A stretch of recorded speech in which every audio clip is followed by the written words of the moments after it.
Welcome back to my channel Neelo's classroom. और कुछ नया सीखें। Hello friends, welcome back to my channel. तो आज हम देखेंगे न्यूट्रिशन इन एनिमल्स। इससे पहले हमने न्यूट्रिशन इन एनिमल्स में देखा था न्यूट्रिशन की प्रोसेस में कौन कौन सी प्रोसेस होती है, और nutrition in amoeba, hydra, frog, paramecium, spider, mosquito, butterfly, house fly, इन सब का न्यूट्रिशन कैसे लेते हैं वो देखा था। और आज हम देखते हैं न्यूट्रिशन इन एनिमल्स में द ह्यूमन डाइजेस्टिव सिस्टम। तो सबसे डेवलप डाइजेस्टिव सिस्टम किसका होता है? ह्यूमन बींग्स का। तो आज हम पढ़ते हैं ह्यूमन बींग का डाइजेस्टिव सिस्टम कि उसमें डाइजेशन कैसे होता है और न्यूट्रिशन कैसे इनटेक होता है। Our body performs the step of nutrition inside a long tube called in some places called the gut or alimentary canal. Its main parts are the mouth, food pipe or esophagus, stomach, small intestine, large intestine, ending in the rectum and anus. तो ये सारे मिलकर किस process को, जो 5 process होती है digestion की, मतलब न्यूट्रिशन इनटेक की, इंजेक्शन, डाइजेशन, एब्जॉर्प्शन, एसिमिलेशन और इजेक्शन, इस प्रोसेस को करने में हेल्प कौन कौन करता है? जो प्रोसेस होती है ह्यूमन डाइजेस्टिव सिस्टम में, the step of nutrition inside a long tube called in some places called the gut या एलिमेंट्री कैनाल। तो ह्यूमन डाइजेस्टिव प्रोसेस सिस्टम में जो प्रोसेस किसके थ्रू होती है? Alimentary canal. तो मुंह से लेके एनस तक क्या होता है? पूरा एलिमेंट्री कैनाल। तो एलिमेंट्री कैनाल किस किस से बनता है? माउथ, फूड पाइप जिसे हम ईसोफेगस भी बोलते हैं, फिर stomach,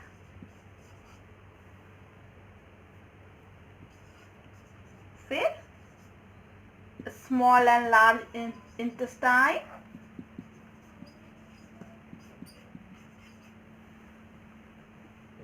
small and large intestine। तो जो प्रोसेसेस होती हैं, माउथ हेल्प करता है इजेक्शन के प्रोसेस में, माउथ और फूड पाइप। स्टमक हेल्प करता है डाइजेशन की प्रोसेस में, स्मॉल और लार्ज इंटेस्टाइन हेल्प करते हैं आपके एब्जॉर्प्शन और एसिमिलेशन की प्रोसेस में। एब्जॉर्प्शन और एसिमिलेशन के प्रोसेस में, और रेक्टम और एनस जो होते हैं, रेक्टम और एनस जो होते हैं वो हेल्प करते हैं इजेक्शन के प्रोसेस में।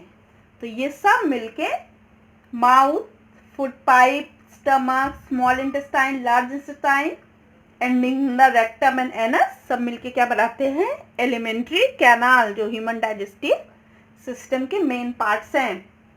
फिर salivary glands, liver, gallbladder and pancreas are organs that secrete digestive juices that help convert complex substances in food to simpler substances.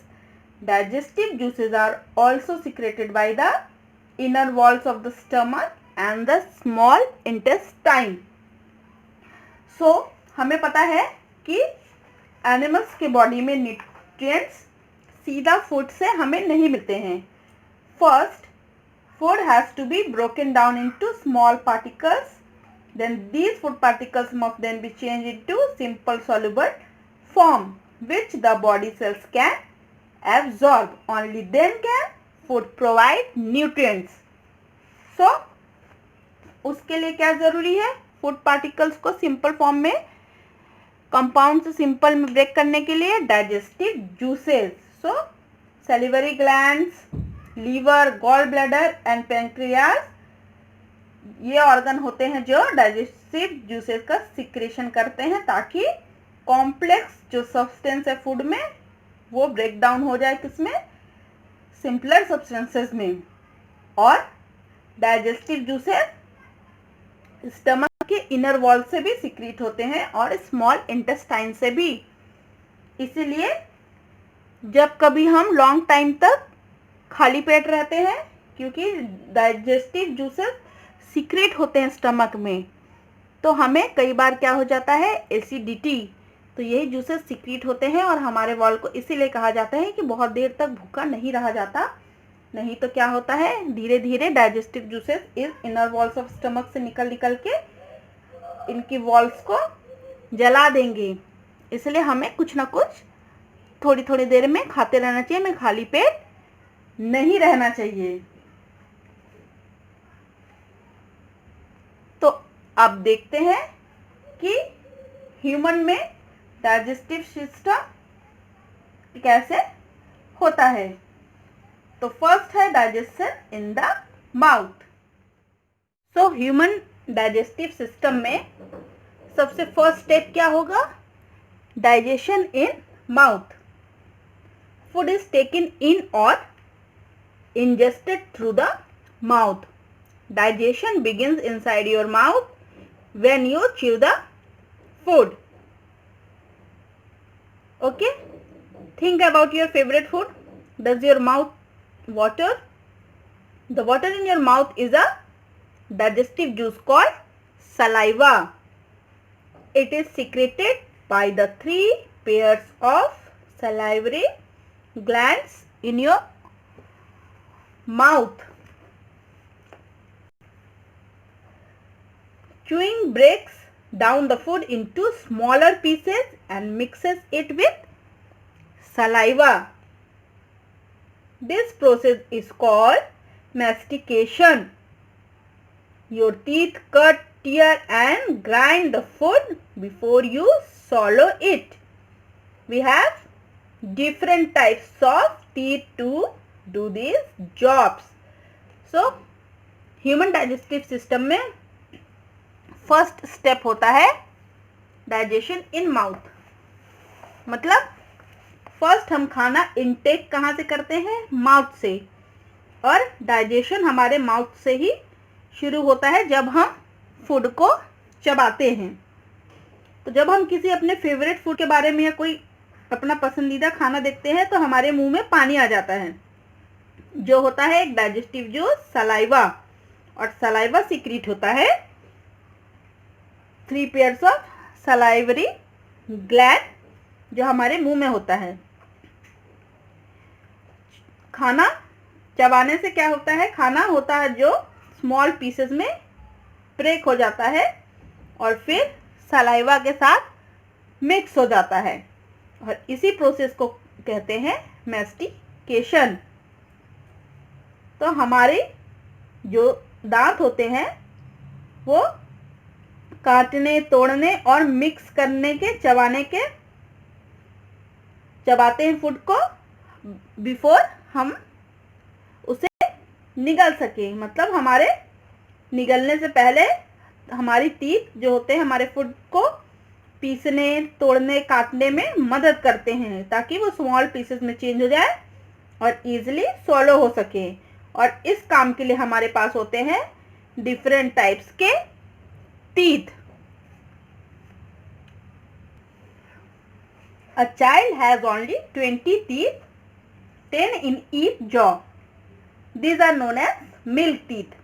They fall off by the age of 10 and are replaced by larger permanent teeth. This set contains 32 teeth. 16 in each jaw. There are 4 incisor teeth, 2 canine teeth, 4 premolar teeth and 6 molar in each jaw.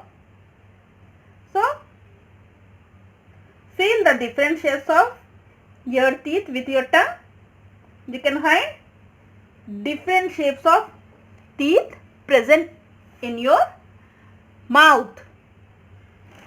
So, our front teeth are known as incisors. These are chisel shaped and are used for biting and cutting. Next to the incisors are the canines. These are pointed and are used for piercing and tearing pieces of food such as meat. The teeth at the back of your mouth are broad with an almost flat surface. These crush and grind the food.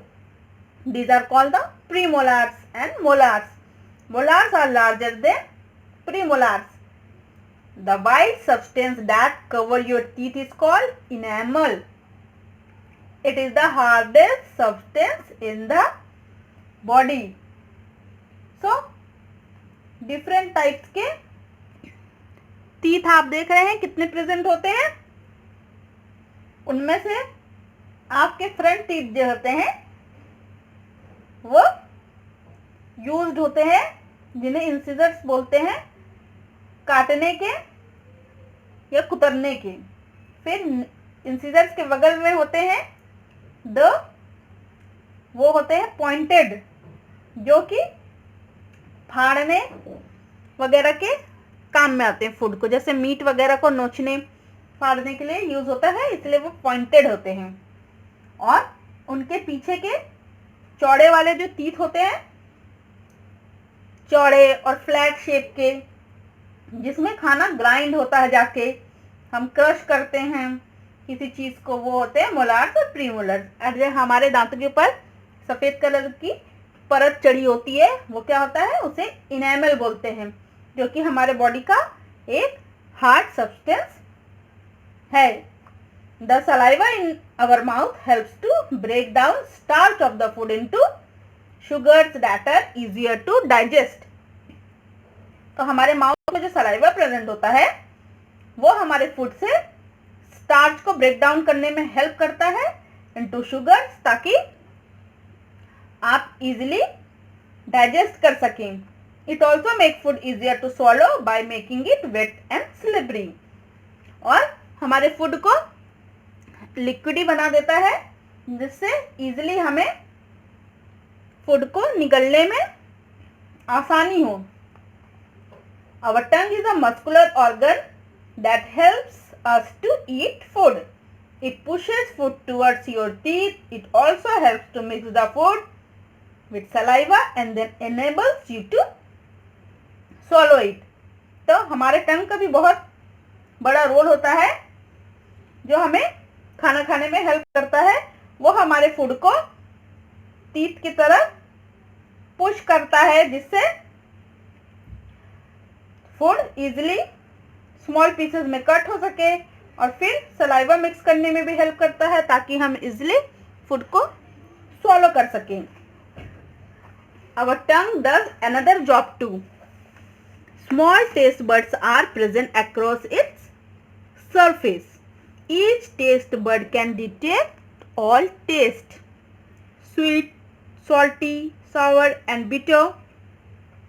तो हमारी जबान जो होती है, टंग, वो दूसरा एक और काम करती है, क्योंकि हमारे टंग में प्रेजेंट होते हैं टेस्ट बड. वो टेस्ट बड जो होते हैं वो पूरी टंग में डिफरेंट डिफरेंट सरफेस पे फैले होते हैं, जिससे हम खाने का टेस्ट बता सकते हैं कि ये मीठा है, ये नमकीन है, ये तीखा है, ये कड़वा है, ये खट्टा है. Scientists earlier thought that the taste buds that detect different kinds of taste are located in a specific area of the tongue. However, this is not considered to be true now. Scientists ने पहले detect किया था कि हमारे टंग में different kind of test जो होते हैं वो लोकेटेड होते हैं किसी स्पेसिफिक एरिया में, पर अब ऐसा पाया गया है कि ऐसा बिल्कुल नहीं होता। और टंग हेल्प करता है हमें स्पीक करने में, मतलब बोलने में भी टंग हमारी मदद करता है। अब हम सेकंड देखते हैं, सेकंड स्टेप जो ह्यूमन डाइजेस्टिव सिस्टम में होता है, डाइजेशन इन स्टमक। तो अब फूड डाइजेशन इन माउथ के बाद कहाँ जाता है डाइजेशन के लिए? स्टमक में। After the food is swallowed, it slides down the pharynx into the esophagus. Esophagus क्या है? The food pipe. The esophagus leads from your mouth to the stomach. It is made up of muscles.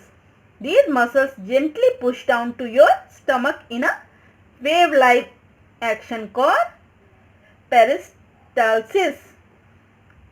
So actually this movement takes place throughout the alimentary canal to push the food forward. So जब हम खाना खाते हैं तो खाना हमारे मुंह से होके फूड पाइप में स्लाइड होता है और फूड पाइप से होते हुए वो स्टमक में जाता है। फिर जो इसोफेगस होता है वो मसल से मिलके बना होता है और ये मसल्स हेल्प करते हैं फूड को धीरे धीरे स्टमक में ढकेलते जाते हैं। तो वेवी मोशंस होता है, धीरे धीरे ऊपर नीचे ढकेलते हुए फूड जाता है स्टमक में। और इस मोशन जो है ये एक्शन को क्या बोलते हैं? पेरिस्टाल्सिस। पेरिस्टाल्सिस। और एक्चुअली ये जो मूवमेंट होता है वो कहाँ होता है? एलिमेंट्री कैनाल में, ताकि जो फूड है उसे और आगे भेज सकें। Our stomach is J-shaped bag made up of muscles. It can hold up to 2 liters of food at a time. Food stays in the stomach from a few minutes to a few hours, depending on the type of food eaten. The inner lining of the stomach secretes mucus, hyaluronic acid, that is HCl, and digestive juices. तो हमारा जो stomach होता है वो जे shape का muscle से बना हुआ एक बैग होता है जो 2 लीटर तक का फूड एक साथ अपने में रख सकता है। और फिर फूड जो होता है वो स्टमक में कुछ मिनटों से लेके कुछ घंटों तक रहता है, डिपेंड करता है कि कौन सा फूड आपने खाया है। और फूड स्टमक की जो इनर लाइनिंग होती है, बाहरी सतह, उसमें से डाइजेस्टिव जूसेस, म्यूकस और हाइड्रोलिक एसिड सीक्रेट होता रहता है। The mucus protect the inner lining of the stomach. जो म्यूकस होता है वो इनर लाइनिंग स्टमक की जो होती है उसको प्रोटेक्ट करता है। The acid kills bacteria that enter along with food and also helps in digestion of proteins. तो जो HCl है, हाइड्रोक्लोरिक एसिड, वो किस चीज़ में हेल्प करता है? जो खाने के साथ अगर हमने बैक्टीरिया वगैरह कुछ अंदर चला गया है तो उसे किल करने में हेल्प करता है और प्रोटीन के डाइजेशन में भी हेल्प करता है। The stomach muscles squeezes and mix the food with digestive juices. जो स्टमक की मसल्स होते हैं वो फूड को निचोड़ने और डाइजेस्टिव जूसेस के साथ मिक्स करने में हेल्प करते हैं। The digestive juices break down proteins into simpler substances, thus food gets partly digested in the stomach. So जो डाइजेस्टिव जूसेस पाए जाते हैं स्टमक में वो प्रोटीन को ब्रेक डाउन करते हैं सिंपलर सब्सटेंसेस में और इस तरीके से पार्टली या पार्शियली फूड डाइजेस्ट होता है स्टमक में, then it goes into the smaller intestine where most of the digestion occur. So तो पार्शियली डाइजेशन स्टमक में होता है और बाकी के आगे की डाइजेशन की प्रोसेस के लिए फूड कहाँ चला जाता है? स्मॉल इंटेस्टाइन में। सो अब नेक्स्ट स्टेप होगा हमारा digestion in the small intestine. So digestion in the stomach में क्या क्या प्रेजेंट होता है? Mucus, hydrochloric acid and digestive juices. एक बार और देखते हैं। म्यूकस का क्या काम है? Protect inner lining of the stomach. Hydrochloric acid का क्या है? Kills bacteria which comes along with food and helps in break down of digestion of protein. And digestive juices का क्या काम है? Break down of a protein into simpler substances. तो अब देखते हैं digestion in the small intestine. अब thirdly food कहाँ जाता है डाइजेशन के लिए? स्मॉल इंटेस्टाइन में। As the food leaves your stomach, little by little it enters a long winding tube below it called the small intestine. The last step of digestion take place here. So food stomach के बाद धीरे धीरे कहाँ जाता है? एक लंबी सी tube जैसी चीज होती है। क्या होती है वो? स्मॉल इंटेस्टाइन, जहां पर अब लास्ट स्टेप होता है डाइजेशन का, यहां पर। तो the muscles in the small intestine mix food with more digestive juices. Some juices are secreted by the cell of the small intestine itself. Other come from the liver, which is the largest gland in the body, and the pancreas that is located just below the stomach. So, जो muscles होते हैं small intestine के, वो food को mix करने के लिए और ज़्यादा डाइजेस्टिव जूसेस को सिक्रीट करते हैं, और कुछ जूसेस जो होते हैं वो सिक्रीट होते हैं स्मॉल इंटेस्टाइन के सेल से खुद, और कुछ आते हैं लीवर से। जो लीवर होता है वो हमारे बॉडी का लार्जेस्ट ग्लैंड होता है। और कुछ जूसेस कहाँ से सिक्रीट होते हैं? पैंक्रियास से, जो हमारे स्टमक के ठीक नीचे होता है। The liver secretes bile juice which is store in the gall bladder. तो लीवर कौन सा डाइजेस्टिव जूस सीक्रेट करता है? Bile juice which is store in the gall bladder. और वो जूस कहाँ जाके स्टोर होता है? गॉल ब्लैडर में।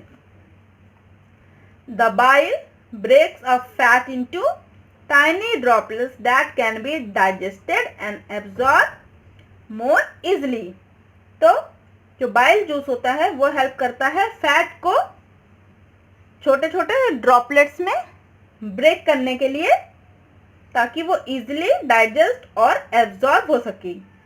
The digestive juices then act on these tiny droplets to form simpler compound known as fatty acid and glycerol.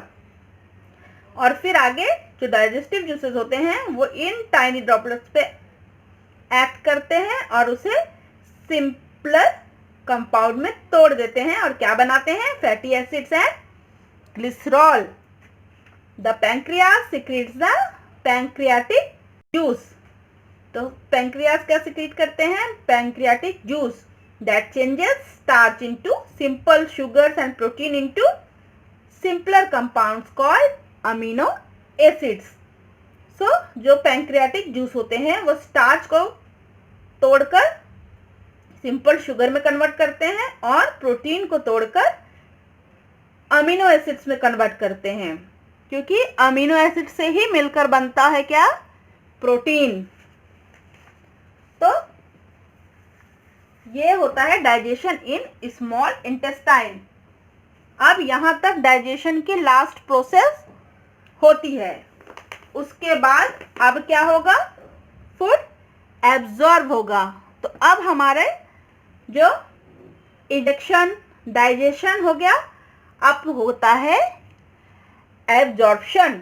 तो ये जो फूड एब्जॉर्ब होगा कहाँ होगा? Absorption in the small intestine. तो फूड अब डाइजेस्ट हो चुका है, तो उसमें से जो न्यूट्रिएंट्स निकले वो कहाँ होंगे? अब क्या होंगे, वो एब्जॉर्ब होंगे। कहाँ एब्जॉर्ब होंगे? स्मॉल इंटेस्टाइन में। The digested food is then absorb by the small intestine. Absorption of food occurs through thousands of small finger-like projections in the inner walls of the small intestine. These projections known as villi, singular villus, increase the surface area of absorption of digested food. Each villus has a network of fine blood capillaries close to the surface. The food absorbed on the surface of the villus passes into the blood in the capillaries. तो अब जो digested food है वो absorb होगा small intestine में, और absorption जो होता है स्मॉल इंटेस्टाइन में, वो उसमें स्मॉल इंटेस्टाइन में के इनर वॉल में स्मॉल फिंगर लाइक स्ट्रक्चर या प्रोजेक्शन पाया जाता है, जिसे क्या बोलते हैं? विलाई। सिंगुलर में बोलते हैं विलस, जो कि सरफेस एरिया को बढ़ाता है डाइजेस्टेड फूड को एब्जॉर्ब करने के लिए। और जो ईच विलस होते हैं has a network of fine blood, उनका नेटवर्क जो होता है वो fine blood capillary close to the surface के होता है। और इस तरीके से जब फूड एब्जॉर्ब हुआ है तो वो सरफेस ऑफ द विलस में पास होता है और उसके बाद वो ब्लड में भेज दिया जाता है, और फिर ब्लड के थ्रू जो न्यूट्रिएंट्स होता है, फूड एब्जॉर्ब होता है, अब वो ब्लड में पास होता है। अब उसके बाद प्रोसेस होती है एसिमिलेशन की, जिससे न्यूट्रिएंट्स जो होता है वो हमारी बॉडी अब यूटिलाइज करती है। तो अब प्रोसेस होती है एसिमिलेशन की। The food absorb into the blood is transported to different parts of the body. It is used to provide energy and materials for growth and repair of body tissues. This is the final stage in the process of digestion and is known as assimilation. Glucose is broken down in the cell with the help of oxygen into carbon dioxide and water to provide energy. Amino acids are used for building and repairing of body parts. Fatty acids and glycerol are stored under the skin and act as a energy reserves.